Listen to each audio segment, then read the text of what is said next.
கோயில் படியில் நிக்காதீங்க, வாங்க. வேகம் உடைக்கிறேன்னா உங்களுக்கு பின்னால நிக்கிறவங்க எல்லாத்தையும் கொஞ்சம் இழுத்து விடுங்க. இந்த பக்கம்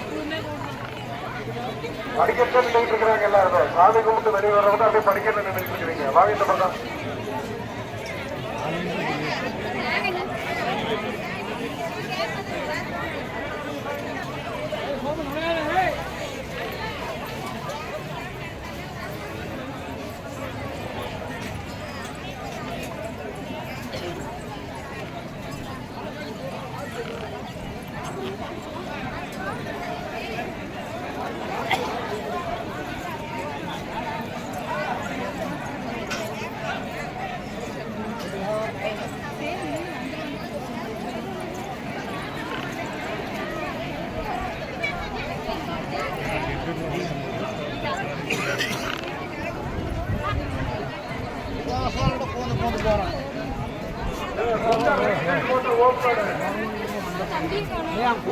போறேன்